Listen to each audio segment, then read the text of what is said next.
Hey guys, Tony Rowe here, back with another game. Vincenzo2115 wanted another battle, apparently. Sniped my last, my seek, so here we are. Battling against the man himself. Is this an Italian brethren? No, he's Spanish. Okay. Then it's not Vincenzo. I guess it's Vincenzo, depending on where he's from. Okay, I'm gonna play d4. Normally I play like Botvinnik style stuff with knight c3, e4, and not d4, but I'm gonna switch it up this game and play something quasi legitimate. Okay, bishop g4 without knight c6. What am I supposed to do against that? Okay, I'm just gonna go knight c3. I get the impression that he's gonna play queen d7 or queen c8. This is the type of guy Vincenzo is. It seems highly unlikely to me that he's gonna play something normal. Okay, well, scratch that. Okay, so he plays the king's Indian attack as white and the king's Indian defense as black. So now what? He's clearly playing e5 next move.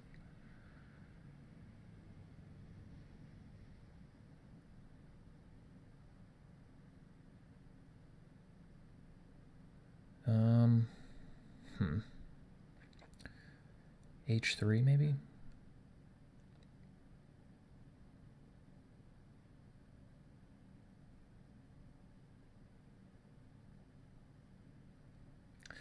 Yeah, it doesn't totally excite me.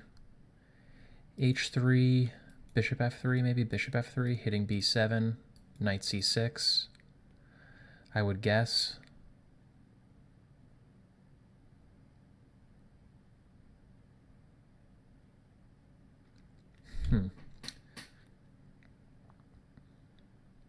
It's also possible for me to go h3, bishop takes f3, e takes f3, and meet e5 with d takes e5, d takes e5. Queen takes d8, rook takes d8, f4. I actually kind of like that, opening up an attack on b7. I'm going to do that. It's a weird idea, but I'm all about taking the back on f3 with a pawn and then playing f4. I don't know why it shows up a lot in my repertoire, and it makes some sense here, I think. But anyway, I want to force him to decide what he's doing with his bishop anyway. If he goes back to d7 or okay, that's good information to know. And now maybe just e4.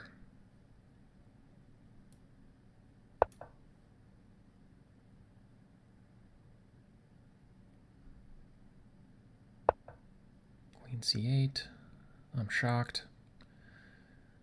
King h2 or g4. G4 is super greedy.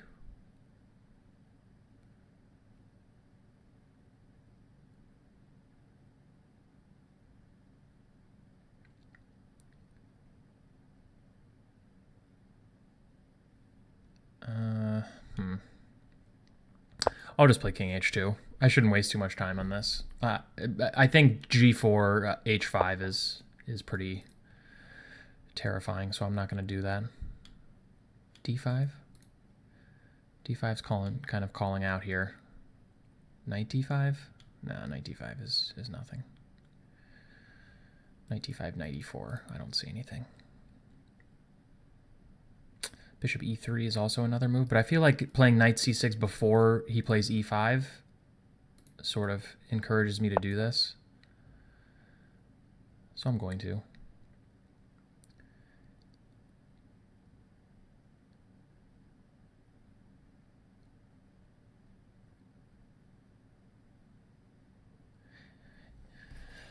Probably he should play knight a5 and hit this thing.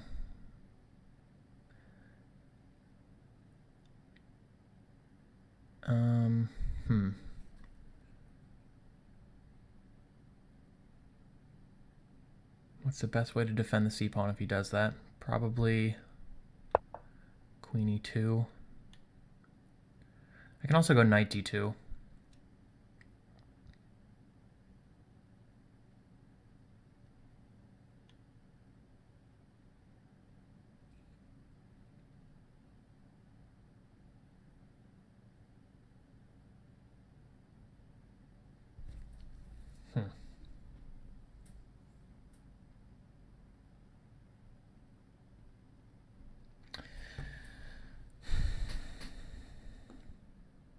Go e5.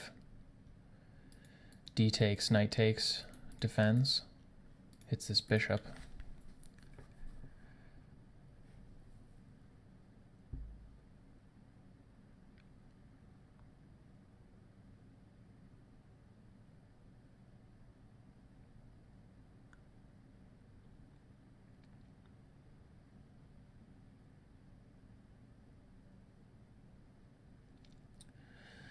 It makes some sense.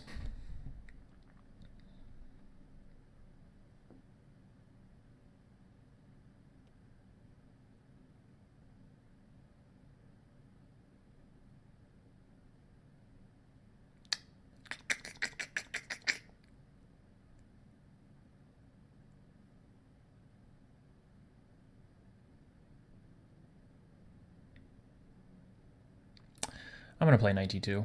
I don't know why. I don't want to spend too much time thinking about like obvious protections of the c-pawn when probably any of the moves I thought of were reasonable. Okay, so he's just planning on meeting b4 with knight b7. So if I go b4, he goes knight b7. I can go rook b1 and meet a5 with a3. Takes, takes. And... but he has knight g4 check and then takes on c3. I'm just going to go queen c2. I'm going to protect the knight on c3 and plan on following up with that same plan. He says, no, sir. That's probably a good move because now b4, a5 is a little bit irritating. Okay, so I'm going to go rook b1. If a5, I think I have to go b3. If a3, then a4. So I'm going to go b3. And I'm just going to plan the slow a3, b4 business. a3. If he goes a4, I can go b4. So that's not a big deal. a4 will probably be a strategic mistake.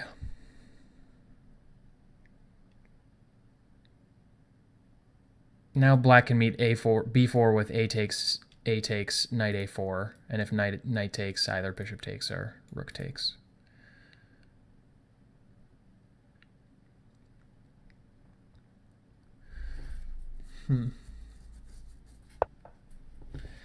h5.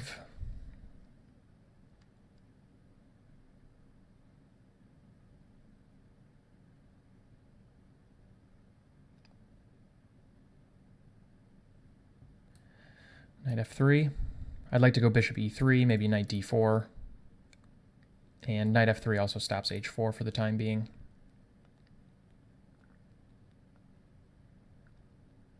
Yeah, let's do that.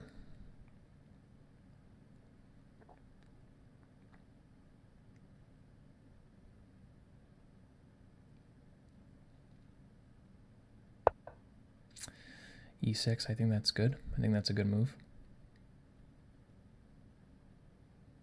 So if e5 now, what is happening there? e5, d takes, e5, knight takes, e5, e takes, d5. I'm wondering if I can play knight takes d7, queen takes d7, knight takes d5, knight takes d5, bishop takes d5. Hitting the rook. I'm guessing he just goes rook a to d8.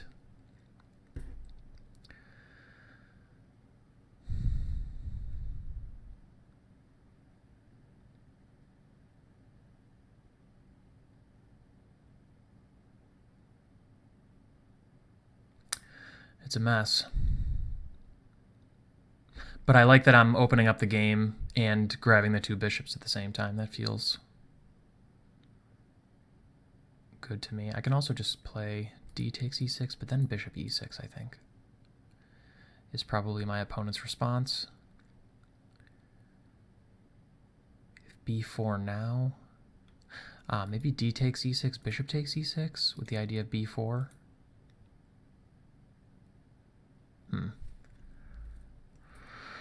I'm not sure about that though. AB, knight e4, knight e4, knight e4, queen e4. Then he has some nasty discovery.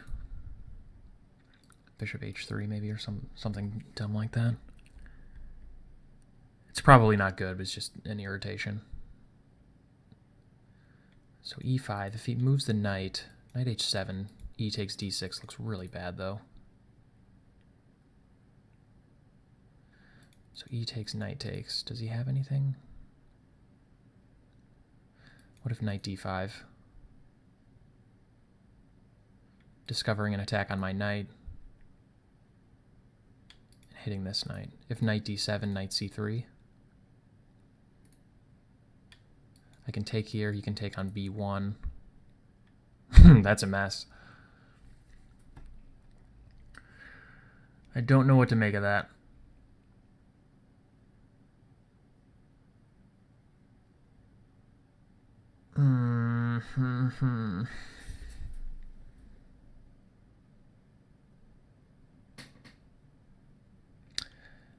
The problem is like bishop e3, ed5, ed5 is met by bishop f5, which skewers my queen and rook, so that's not good.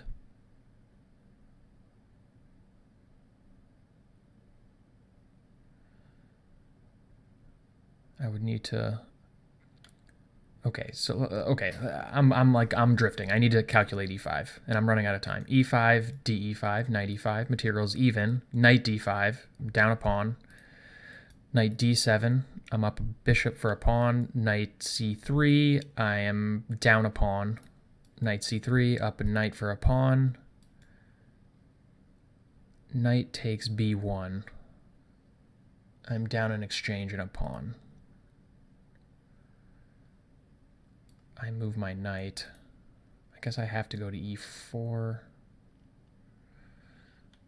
Yeah, his rook is hanging on a8 at the same time. It's getting complicated.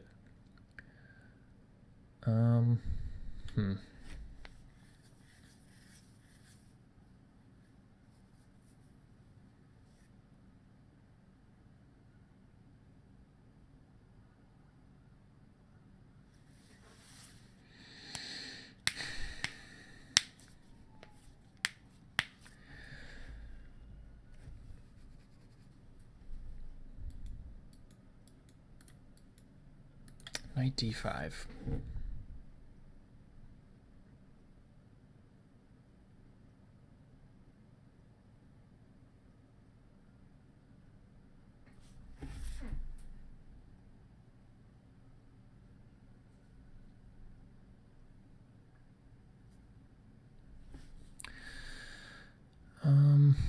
Sorry for the silence. Sometimes I have to like completely focus and not say anything for a second.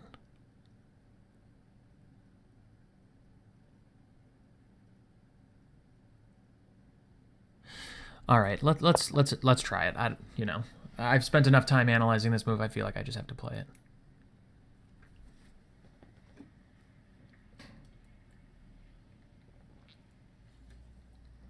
What a mess.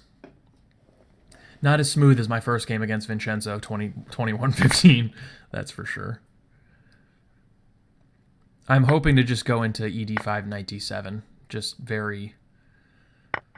seemingly slightly better for white at little cost.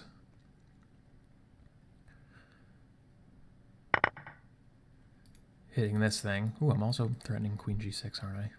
Ah, maybe not because of this. But I have queen g7 check.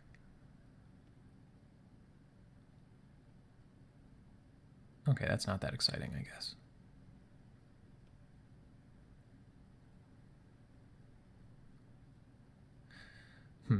I can go bishop g5 and harass him for a second. Maybe I'll do that.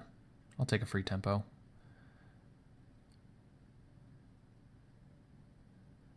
Am I missing anything? No. The only thing that I think that I just have to be a little bit careful with my king. It's a little bit loose. These open positions are tricky. So queen takes g6 is possibly a threat after he moves his rook. Something like rook c8, let's say. Queen g6. Queen d5. Queen takes g7 check. King takes g7. C takes d5. Leaves me up a pawn. I'm not sure how healthy that extra pawn actually is.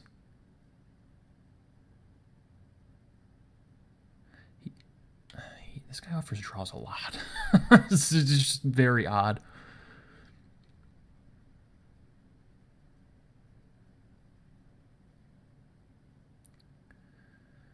He's probably going knight e6 soon.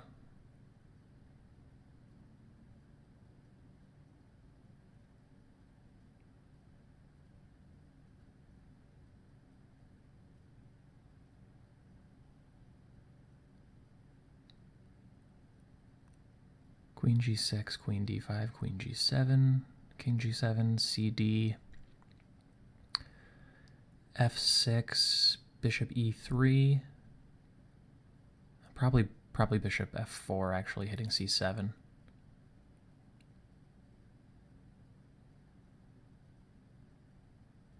I mean, I am up a pawn there. It's messy though. Is there anything else?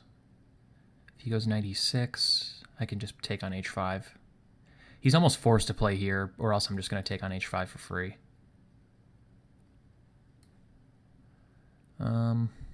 Geez, am I missing anything?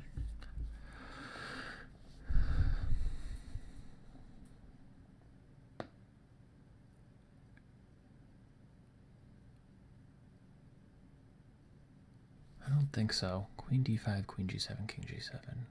How does that position look? He does have rook e5 at the end, but I suppose in that case I can go bishop f4, rook d5, bishop c7, hit the rook, hit this. He must go rook b7, I guess. I can retreat, and I am still up a pawn there. All right, so let's do this.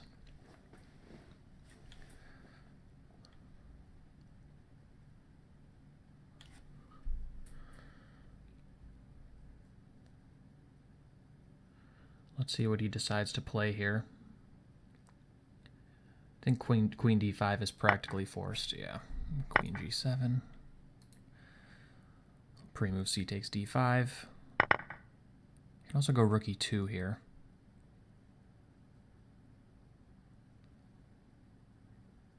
f6, is natural because he wants to go rook d8, but no, I'm wrong. I'm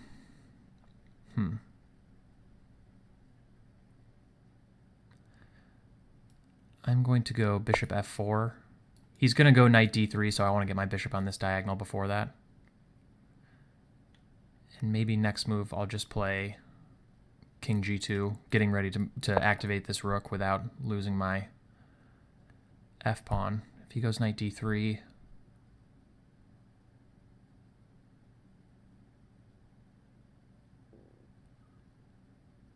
I don't know. I can go d6 and just try to offload my d-pawn before it becomes a problem. cd, bishop d6. Knight d3, though, he's getting in rook c2, and he feels really active. So king g2, knight d3, bishop e3.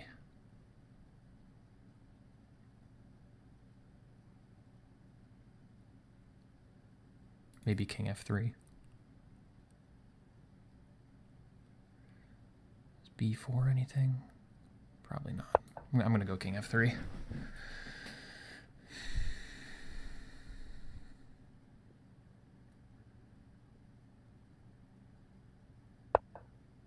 Yeah.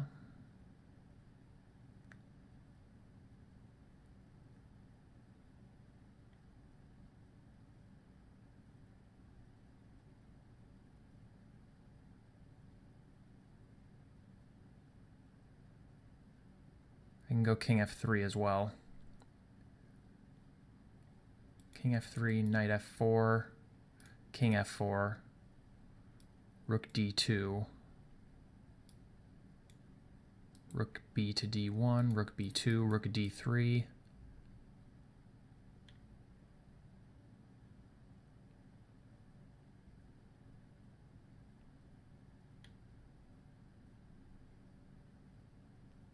I don't know. It looks fine. It might throw away some advantage, but I'm not sure. This is a hard position to keep this pawn, to keep an advantage, so I'm just trying to make sure that if he wins his pawn back, I'm not going to be, like, clearly worse.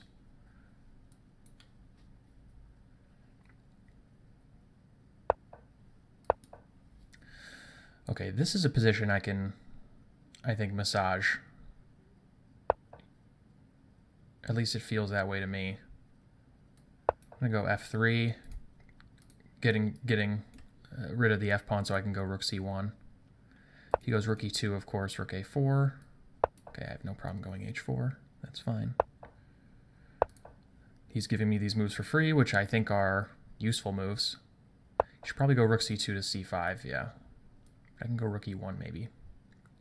And go rook e5 and attack this thing, defending my pawn at the same time. Probably...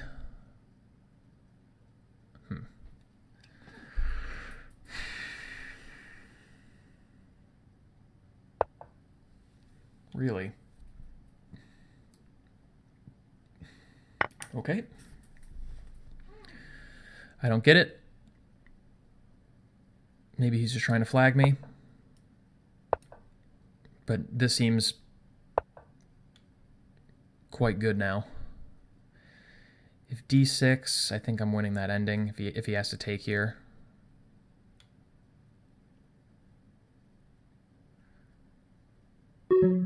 Okay, I'm just going to do this. Just king f5, I think, is pretty crushing. I don't even have to take on f6. I think I can just put my king on e6 or play d7 first. This looks ugly.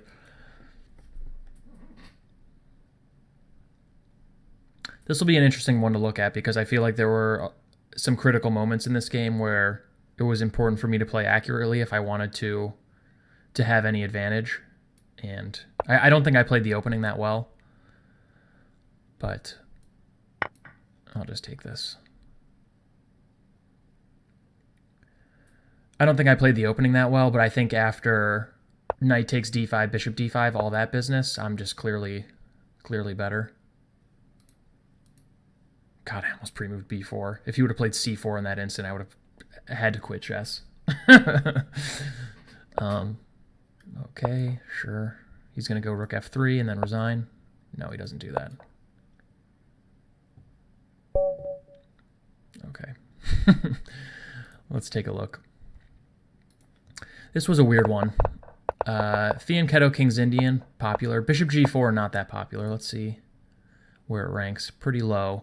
The two topical tries nowadays are to go knight b to d7 and e5, usually going rook e8 and c6.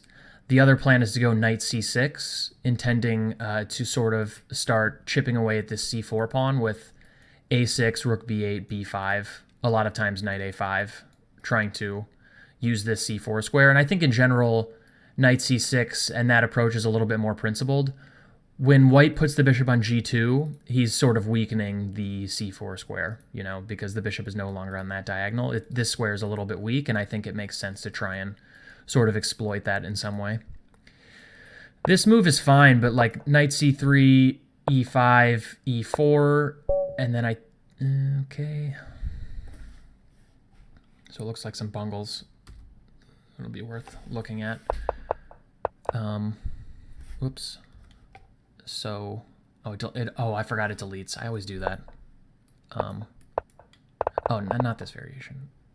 Castles, knight b to d7, knight c3, e5, e4. It's usual for black to go c6 here, and then white has a bunch of moves. There's h3, rook e1. I like b3 a lot.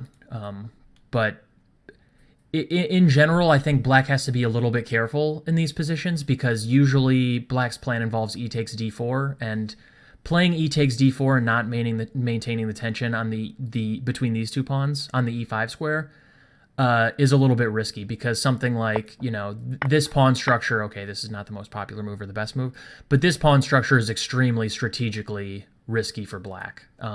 White has more space and firm control of the center, a well-centralized knight, and black has this backward d6 pawn that, because he's played c6 and e5, this pawn is really weak, and it's along an open file. So if black doesn't whip up counterplay really quickly, white will play a bunch of consolidating moves like bishop f4 or bishop e3, queen d2 or queen c2, rook a to d1, rook f e1, b3, just like, you know, turtle up and hold everything, and then slowly, you know, maneuver his pieces to sort of turn the screws on this pawn. And without a real pawn break, it's hard for black to find an active plan.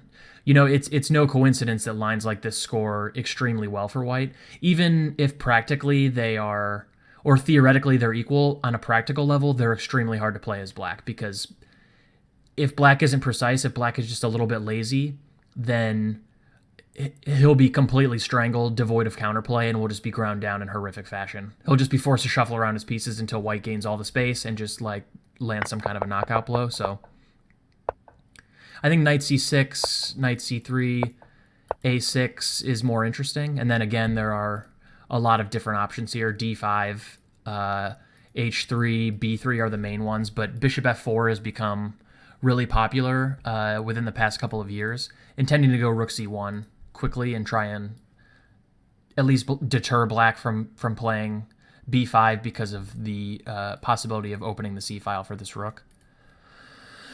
So those are interesting. Boris Avrukh recommended queen d3. Interesting idea. I'm not sure it's theoretically that great. Or at least it's mostly been defanged after, after Avrukh recommends something, everyone, black players sort of band together and, hop on a train to sort of try and refute and defend against what Avrukh recommends. So, but okay, bishop g4, knight c3.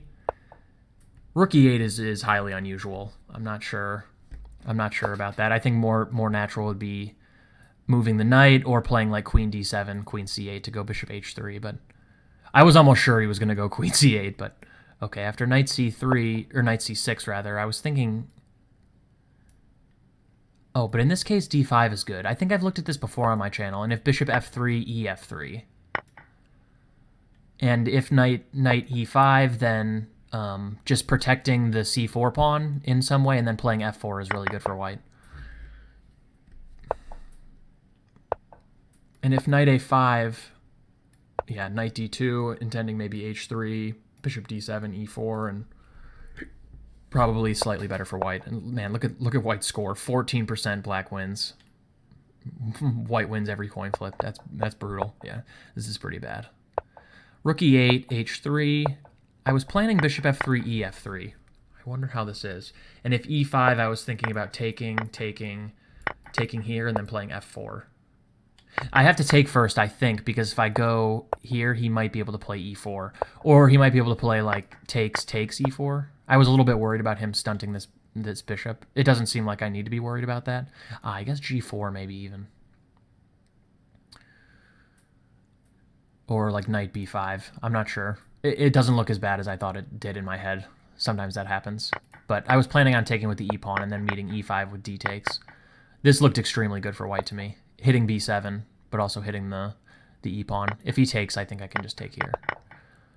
Yeah, so that would be uncomfortable. Interesting line. But then you have to wonder if he's going to meet, if his best is to meet h3 with bishop d7. Yeah, I mean, in the Fianchetto King's Indian, white is normally pretty happy to have h3 in. I mean, we saw in other lines like knight c6 that, knight c6 here, and after a6, like h3 is a main move, the main move. So if his best is to go h3, bishop d7, then I'd argue that his plan in the opening has already been a little bit of a failure, because he could just play bishop d7 in one move and not give me h3 if he wants to do that. But even then, bishop d7 is kind of stupid looking, so maybe, black is already a little bit worse here. E5. Takes. Knight h5. G4 wins a piece. Yeah. So I missed the win of a piece here with this. Knight f4, of course, is covered. He'd have to sack here. I think this is practically the only way. But yeah, some knight move is sort of the most natural idea. Knight h2 or knight g5, and threatening to trade queens, also discovering an attack on b7 would just be crushing. Yeah, that's not good. So I thought about g4, but I think h5 is maybe a little bit annoying. If I have to go g5, knight h7, then h3 is hanging again. My king side is a little bit loose here, probably giving black too much. So I just went king h2. But this is a mistake. Yeah, that is a shame. Definitely should have seen this. It's so not standard for white to go e5 in the King's Indian like that, though, that it honestly wasn't even a candidate move. It just happens to be a candidate move here because rook e8 takes away the natural retreat. Usually e5 in these flank openings like this, like the King's Indian or the Pierce, can be met by a knight retreat without capturing, and the tension on e5 and the pressure on e5 usually forces white to take, which is somewhat unfavorable to white, I think. So normally this is not really a move, but in this case it is. Probably he should go e5 here. I thought he was going to, and I think I was just going to play d5 and a5 or knight a6, and I was just going to go into like a5, bishop e3, knight a6, maybe knight d2 or queen c2, and then after knight c5, knight d2, and just play for a3, b4, b4, a3, b3, b4, etc.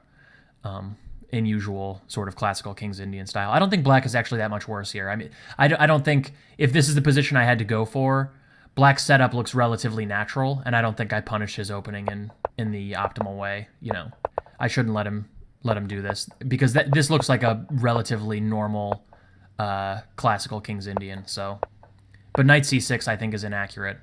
And here I was wondering about e5. What did I think he would do? Takes. I'm not sure. Why didn't I can't remember why I didn't play this.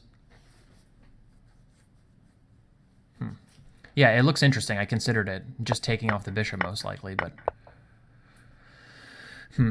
Yeah, worth considering. Knight d2, queen c2 feels a little lame. After this... Yeah, I mean, rook b1.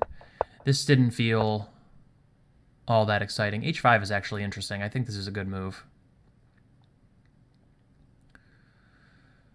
And knight f3. Oh, he had takes. Ah, because of bishop f5 at the end. Ugh. Shout out to anyone who saw that. Very typical King's Indian tactic. I should have seen it. Yeah, this is just a blowout.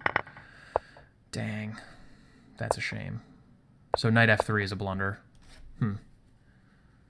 That stinks.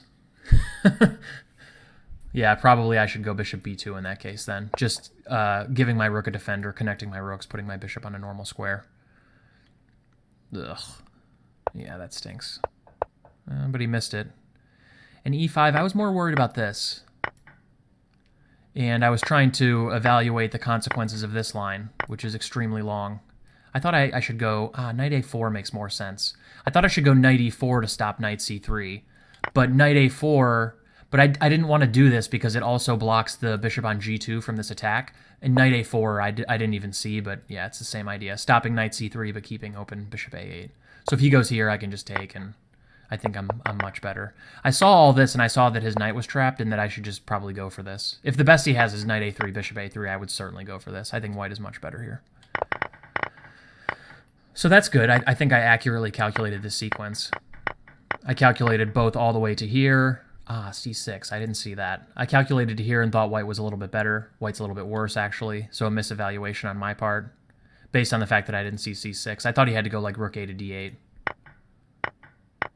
And I calculated this sequence pretty well. So that's good. That's good to know. I was a little bit nervous, and I used a ton of time, so as usual. Okay, and bishop g5. I think rook a to d8 is kind of a mistake. Because if bishop g5, again, rook b8, then why play rook d8 in the first place, of course. Yeah, and queen g6, queen d5, all of these moves are essentially forced, and we reach this endgame where black is more active and I think has the better minor piece, but white's up a pawn, and so the only thing white has to do, I think, is try and unravel a little bit, consolidate, minimize counterplay, and try and further his advantage somehow. I think this plan was okay. I was a little bit more worried if he would just move his rook than knight f4. I think, at least I thought this position was better for me, but probably rook d8 is better than rook d2, because rook d2 I get to go rook b to d1 and win, essentially. My opponent just now that I look at this game, my opponent just wasted a bunch of moves, like not on purpose, but just by accident. You know, he went bishop g4 and then met h3 by bishop d7. He went rook a to d8 and allowed bishop g5 and had to go back, and then he played rook d2 and allowed rook b1 and then just moved his rook again. And of course, he then gave me h4 for free, then a4 for free. Okay, so like you know, it's just kind of weird. And then, yeah, after this, he's just losing. But, it's scary to think about. I didn't think I played this game that well, and it's sort of scary to think about what would happen if my opponent didn't give me like 4 or 5 moves for free. At some points during this middle game, I was worse, a little bit worse. So, not the most precisely played game, but yeah. And then C6, I think just wow. Do you take C6 is possible? Really? If takes, and then C7. Yeah. Nice C pawn. That's funny. Okay, yeah, I was never going to play that, though. But just D6, I think, is crushing. I'm up 2 pawns. I don't need to do anything flashy. And yeah, I think he's better off moving the rook, but even so, it doesn't really matter much. I think I just have to organize a rook on E8 somehow, and the game ends. I'm not sure what the best way to do that is, though.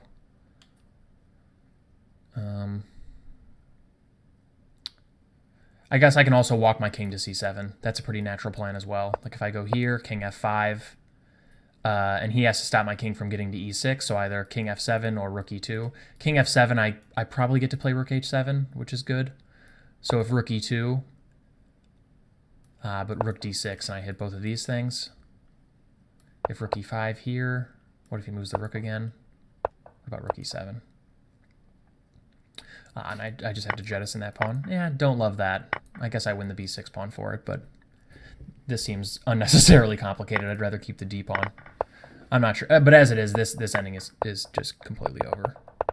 So, interesting game, tough one. I need to work on my Fianchetto KID a little bit more, I think. I need a little bit better feel for it. I think I would have played like this position with the double E pawns pretty well. I feel like really comfortable in this style of position because it's close to like some of the positions that I get out of the Meyer line of the King's Indian, but I'm less certain that I played this position particularly well. Okay, I missed E5, of course, but even here, I think I missed some chances. I didn't play that well, so. All right, well, I hope you guys enjoyed it. I will be back with more, of course. I'm on a total tear this weekend. I think I've won 4 or 5 games in a row on Saturday. Truth be told, I have nothing going on this weekend, so I'm just recording massive numbers of videos and playing a ton of chess. Probably I'll go watch a movie or something. Oh, all right. I hope you guys enjoyed it. Bye-bye.